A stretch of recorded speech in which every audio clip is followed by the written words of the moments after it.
Perkenalkan, nama saya Lydia Prasetyani Ubalema dengan NIM 2023 Pada kesempatan kali ini, saya akan membawakan materi matematika farmasi mengenai eksponen, logaritma, turunan, serta integral. Di video pembelajaran ini, kita akan membahas konsep dasar, sifat-sifat, contoh soal, serta aplikasinya dalam ilmu farmasi. Semoga dengan video ini teman-teman bisa memahami tentang konsep eksponen, logaritma, turunan, dan integral dalam ilmu kefarmasian. Selamat menyaksikan!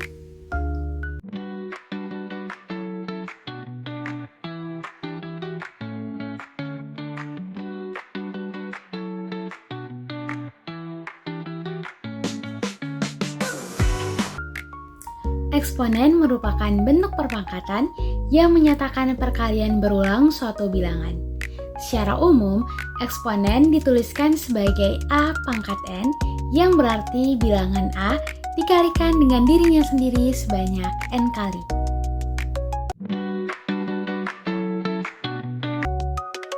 Sifat-sifat eksponen. Yang pertama, jika A bilangan real, M dan N bilangan bulat positif, maka A pangkat M dikalikan A pangkat N menjadi A pangkat M ditambah N. Sifat yang kedua, jika A bilangan real dan A kurang dari sama dengan 0, M dan N bilangan bulat positif, maka sifat yang berlaku adalah A pangkat M dibagi A pangkat N sama dengan A pangkat M kurang N. Sifat yang ketiga, jika A bilangan real dan A kurang dari sama dengan 0, M dan N bilangan bulat positif, maka A pangkat M dikalikan N sama dengan A pangkat M kali N. Sifat yang keempat, perkalian bilangan yang dipangkatkan, maka masing-masing bilangan tersebut dipangkatkan juga. Dalam kurung A dikali M pangkat M sama dengan A pangkat M dikali B pangkat M. Sifat yang kelima, bila A bilangan real dan A lebih dari sama dengan 0, M bilangan bulat positif, maka berlaku A pangkat minus M sama dengan 1 per A pangkat M. Sifat yang keenam, bila A bilangan real dan A lebih dari sama dengan 0, maka A pangkat 0 sama dengan 1. Sifat yang ketujuh, misalnya A bilangan real dan A lebih dari sama dengan 0, M bilangan bulat positif, maka berlaku A pangkat 1 per M sama dengan P adalah bilangan real positif sehingga P pangkat M sama dengan A. Berikut sifat-sifat eksponen yang lain. Ada sifat 8, sifat ke-9, sifat ke-10, sifat ke-11, sifat ke-12, sifat ke-13, sifat ke-14, dan sifat ke-15. Dari semua sifat-sifat eksponen yang sudah ditampilkan, selanjutnya kita akan masuk ke contoh soal agar lebih memperdalam tentang eksponen dengan mengerjakannya berdasarkan sifat-sifat eksponen yang sudah diberikan.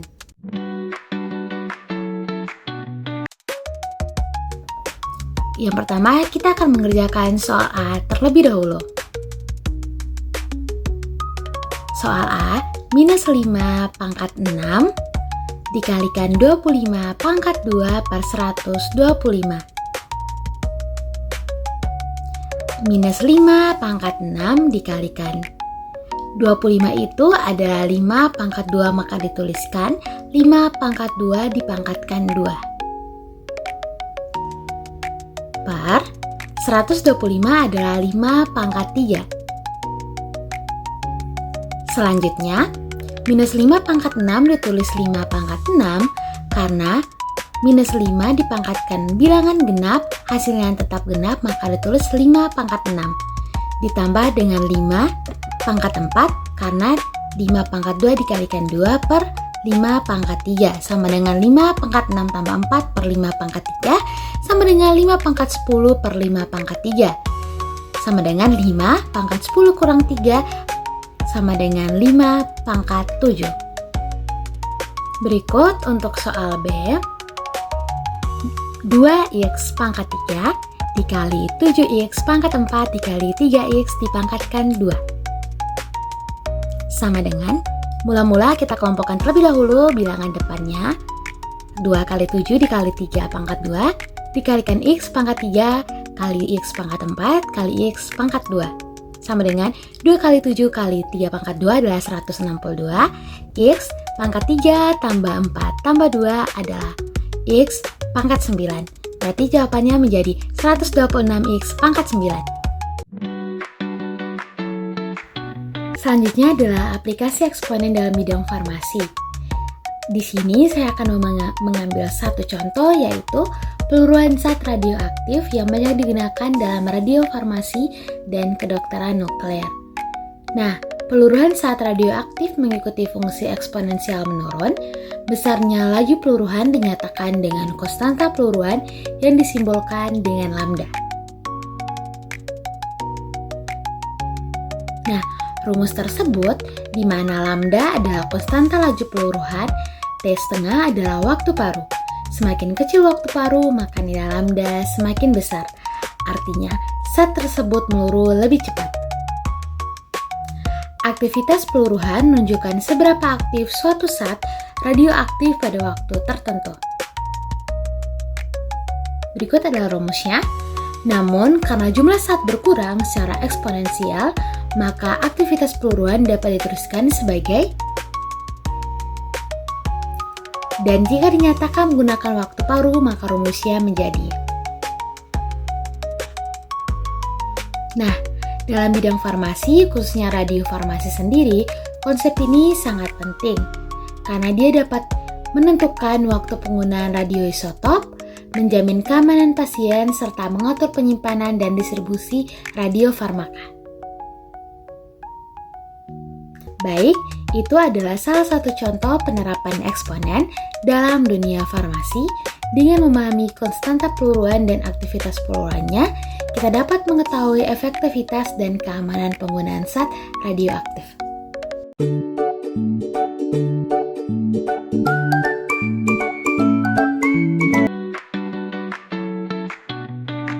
Konsep dasar logaritma. Logaritma merupakan kebalikan dari proses pemangkatan atau bisa kita sebut dengan pengakaran. Misalnya A adalah bilangan positif yang tidak sama dengan 1 dan B adalah bilangan positif dengan B lebih besar dari 0. Maka A log B sama dengan C jika dan hanya jika A pangkat C sama dengan B, di mana A disebut bilangan pokok atau basis logaritma, B disebut numerus dengan syarat B lebih besar dari 0, serta C disebut hasil logaritma. Berikut adalah sifat-sifat logaritma, sifat yang pertama dan kedua. Nah, untuk sifat yang pertama itu misalkan A dan N bilangan real, A lebih besar dari 0 dan A lebih besar sama dengan 1, maka A log A sama dengan 1, A log 1 sama dengan 0, dan A log A pangkat N sama dengan N. Untuk sifat kedua, untuk A, B, dan C adalah bilangan real positif, A lebih dari sama dengan 1, dan B lebih dari 0, maka berlaku A log B kali C sama dengan A log B ditambah A log C. Nah, untuk sifat ketiga, untuk A, B, dan C bilangan real, dengan A lebih besar dari 0, A lebih besar sama dengan 1, dan B lebih besar dari 0, maka berlaku A log B per C sama dengan A log B kurang A log C. Untuk sifat keempat, A log B pangkat N sama dengan N A log B. Nah, untuk sifat kelima sendiri, A log B sama dengan C log B per C log A sama dengan 1 per B log A. Untuk sifat keenam, A log B dikali B log C sama dengan A log C. Untuk sifat ketujuh, A pangkat M log B pangkat N sama dengan N per M kali A log B.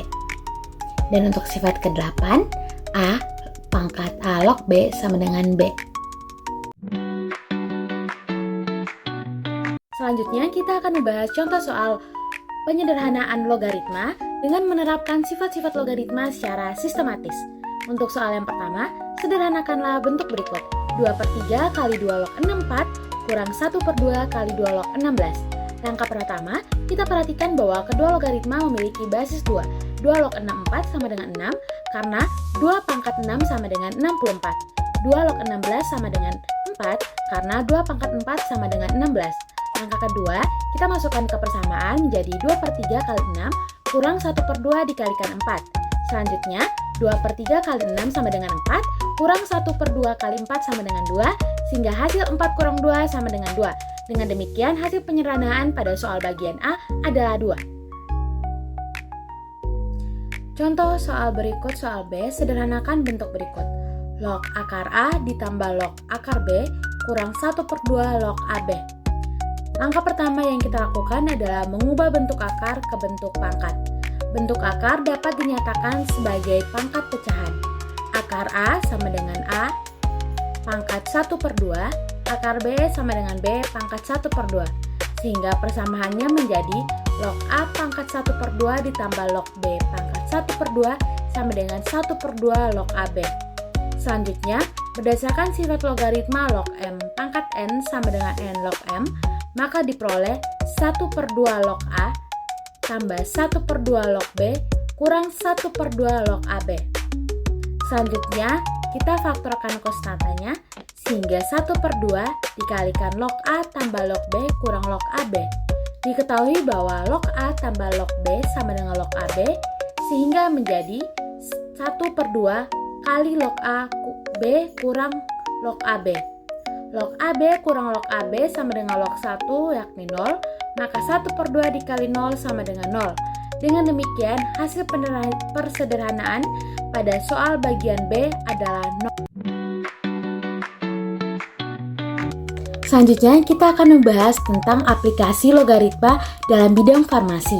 Salah satu aplikasi penting logaritma dalam bidang farmasi yaitu perhitungan pH larutan penyangga menggunakan persamaan Henderson-Hasselbalch. Nah, untuk pH sendiri merupakan ukuran derajat keasaman atau kebasahan suatu larutan. Secara matematis, pH didefinisikan sebagai logaritma negatif dari konsentrasi ion hidrogen dengan rumus pH sama dengan minus log H+. Konsep logaritma digunakan karena konsentrasi ion hidrogen dalam larutan sangat kecil. Dalam bidang farmasi, larutan penyangga digunakan untuk menjaga pH sediaan obat agar tetap stabil sehingga obat tetap efektif dan aman digunakan. pH larutan penyangga dapat dihitung menggunakan persamaan Henderson-Hasselbalch, yaitu pH sama dengan pKa tambah log konsentrasi basa konjugat per konsentrasi asam lemah. Pada persamaan ini, sifat logaritma digunakan untuk menyatakan perbandingan konsentrasi antara basa konjugat dan asam lemah. Perubahan kecil pada rasio tersebut dapat menyebabkan perubahan pH yang signifikan. Sebagai contoh, pada sediaan obat injeksi atau tetes mata, pH harus dijaga mendekati pH biologis agar tidak menimbulkan iritasi. Dengan menggunakan persamaan Henderson-Hasselbalch, apoteker dapat menentukan komposisi buffer yang tepat.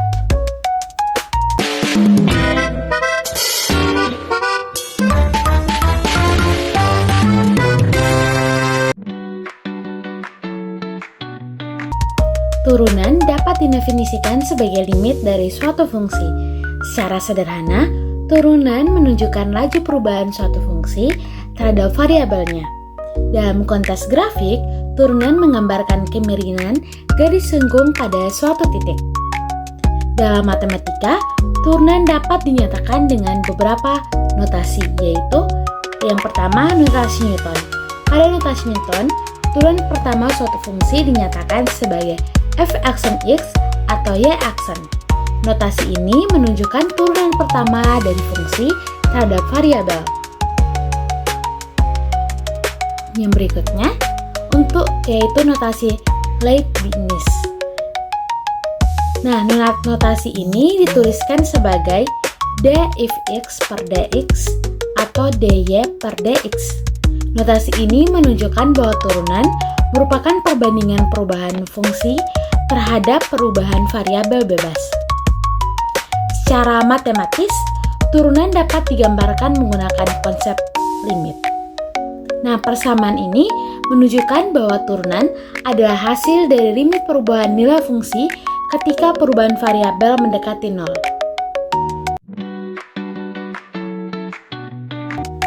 Selanjutnya adalah teorema turunan.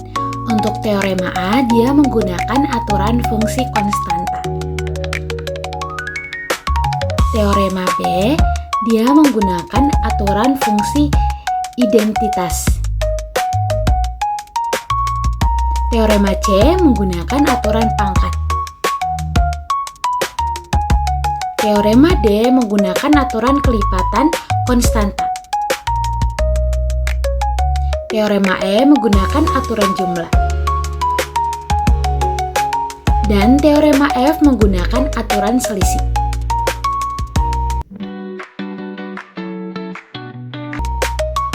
Berikut contoh soalnya. Untuk soal A, tentukan turunan pertama dari fungsi fx sama dengan 2x pangkat 3 kurang 1. Untuk menentukan turunan fungsi ini, maka turunan dari 2x pangkat 3 adalah 6x pangkat 2, yakni 2 dikali 3, 6, dan pangkatnya 3 dikurang 1 sama dengan 2, sehingga jawabannya adalah 6x pangkat 2. Soal B, diketahui fungsi fx sama dengan 2x tambah 1 per 3x tambah 4. Tentukan turunan pertama dari fungsi tersebut.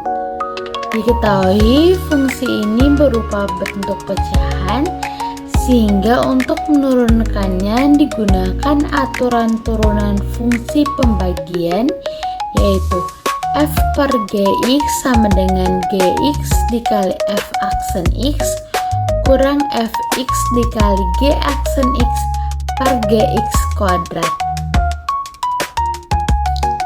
Diketahui turunan dari fx yakni 2x tambah 1 adalah 2, dan turunan dari gx 3x tambah 4 adalah 3. Maka f aksen x sama dengan 3x dikali ditambah 4 dikalikan 2 kurang 2x tambah 1 dikali 3 per 3x tambah 4 dipangkatkan 2. Kita selanjutnya menyederhanakan pembilang. 3x tambah 4 dikalikan 2 hasilnya adalah 6x tambah 8. 2x tambah 1 dikalikan 3 hasilnya 6x tambah 3. 6x tambah 8 kurang 6x tambah 3 sama dengan 5, sehingga f aksen x sama dengan 5 per 3x tambah 4 dikuadratkan. Jika penyebut dikembangkan,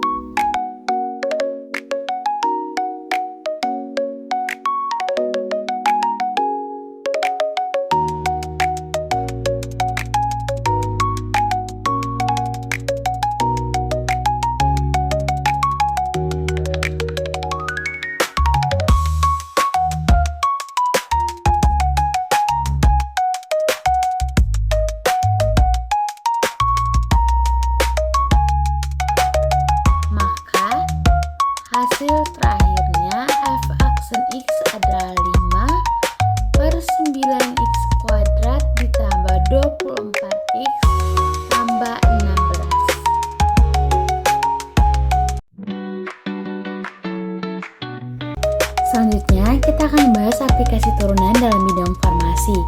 Salah satu contohnya adalah pelepasan obat dari sediaan farmasi. Nah, pada sediaan farmasi seperti tablet lepas lambat, turunan digunakan untuk menganalisis laju pelepasan obat. Dengan mempelajari turunan, fungsi pelepasan obat terhadap waktu dapat sehingga para formulator dan apoteker dapat merancang sediaan yang memberikan efek terapi secara optimal. Jadi dapat disimpulkan bahwa turunan ini memiliki peranan penting dalam bidang farmasi. Turunan ini dapat membantu memahami laju perubahan berbagai proses, seperti proses salah satunya adalah pelepasan obat.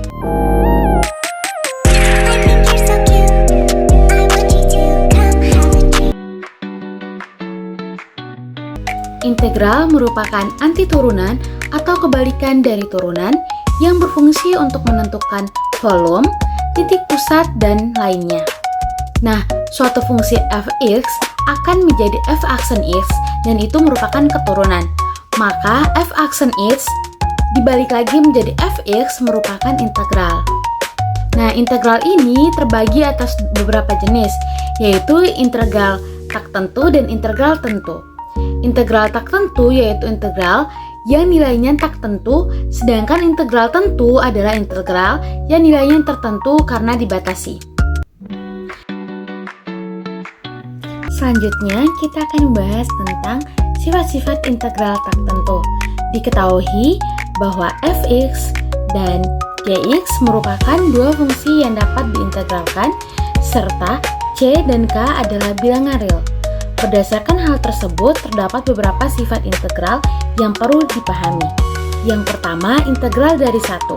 Integral dari 1 terhadap x adalah integral dx sama dengan x tambah c. Konstanta c disebut sebagai konstanta integrasi karena hasil integral tidak bersifat tunggal. Nah, untuk sifat kedua, integral dari konstanta. Jika k merupakan bilangan real, maka integral dari konstanta k adalah integral k dx sama dengan kx tambah c. Artinya, konstanta dikalikan dengan variabel x, kemudian ditambahkan konstanta integrasi. Yang ketiga, integrasi fungsi pangkat. Untuk fungsi berbentuk pangkat berlaku rumus umum integral, yakni integral x pangkat n dx sama dengan x pangkat n tambah 1 per n tambah 1 tambah c. Rumus ini sering digunakan dalam perhitungan integral fungsi aljabar. Yang keempat adalah integral konstanta kali fungsi. Jika suatu fungsi dikalikan dengan konstanta, maka konstanta tersebut dapat dikeluarkan dari tanda integral dengan rumus integral k f x dx sama dengan k integral fx dx. Sifat ini mempermudah proses perhitungan integral. Yang kelima adalah integral perjumlahan fungsi. Integral dari perjumlahan dua fungsi sama dengan jumlah dari integral masing-masing fungsi. Dengan rumus integral fx tambah gx kali dx menjadi integral fx dx ditambah integral gx dx. Yang keenam, integral pengurangan fungsi. Demikian pula integral dari selisih dua fungsi sama dengan selisih integral masing-masing. Maka rumusnya integral fx kurang dx dikalikan dx sama dengan integral fx dx kurang integral gx dx. Berikut adalah integral tertentu. Integral tertentu dinotasikan sebagai berikut. Nah, rumus ini menyatakan bahwa nilai integral tertentu diperoleh dengan mengurangkan nilai fungsi primitif di batas bawah dari nilai fungsi primitif di batas atas. Pada persamaan tersebut, fx disebut sebagai integran, fx merupakan fungsi primitif dari fx, a dan b adalah batas-batas pengintegrasian, dan interval AB disebut sebagai interval pengintegrasian. Pada soal nomor 1 diberikan fungsi y sama dengan 4x pangkat 4 kurang 2x pangkat 2. Kita diminta mencari nilai dy, kemudian menentukan integral 16x pangkat 3 kurang 4x dx. Nah, yang langkah pertama adalah kita turunkan dulu fungsi y terhadap x-nya, sehingga diperoleh dy per dx-nya itu 16x pangkat 3 kurang 4x. Selanjutnya diminta untuk menghitung integral dari turunan tersebut. Maka integral 16x pangkat 3 kurang 4x dx menjadi 16 dikalikan x pangkat 4 per 4 sama dengan 4x pangkat 3 pangkat 4 Selanjutnya, integral dari 4x dx itu minus 4 dikalikan dengan x pangkat 2 per 2 sama dengan minus 2x pangkat 2. Jangan lupa menambahkan konstanta integrasi yaitu plus c, sehingga hasil akhirnya integral 16x pangkat 3 kurang 4x dx adalah 4x pangkat 4 kurang 2x pangkat 2 tambah c. Pada soal nomor 2 diberikan integral 3x pangkat 3 dx. Selanjutnya kita akan keluarkan konstanta 3 dulu. 3 integral x pangkat 3 kali dx. Integral dari x pangkat 3 adalah x pangkat 4 per 4, sehingga hasilnya 3 dikalikan x pangkat 4 per 4 tambah c menjadi 3 per 4 x pangkat 4 tambah c. Pada bagian ini kita akan bahas aplikasi integral dalam dunia farmasi, khususnya dalam bidang farmakokinetika, yaitu ilmu yang mempelajari bagaimana obat bergerak di dalam tubuh. Untuk konsep dasar farmakokinetika sendiri, setelah obat diberikan baik secara oral maupun intravena, obat akan diserap, didistribusikan di metabolisme, dan dieliminasi oleh tubuh. Tubuh dianggap sebagai salah satu atau beberapa kompartemen, yaitu bagian-bagian yang secara matematis dianggap homogen, sehingga model umum yang selalu digunakan adalah model satu kompartemen dan model multi kompartemen. Nah, integral ini digunakan untuk menghitung total paparan obat di dalam tubuh selama periode waktu tertentu. Konsep ini dikenal sebagai area under the curve atau AOC, yaitu luas daerah di bawah kurva konsentrasi obat terhadap waktu. Nah, nilai AOC ini memiliki peran penting. Dia menunjukkan jumlah total obat yang masuk ke dalam sirkulasi sistemik, serta digunakan juga untuk menentukan biofabilitas obat. Semakin besar nilai AOC, semakin besar pula paparan tubuh terhadap obat.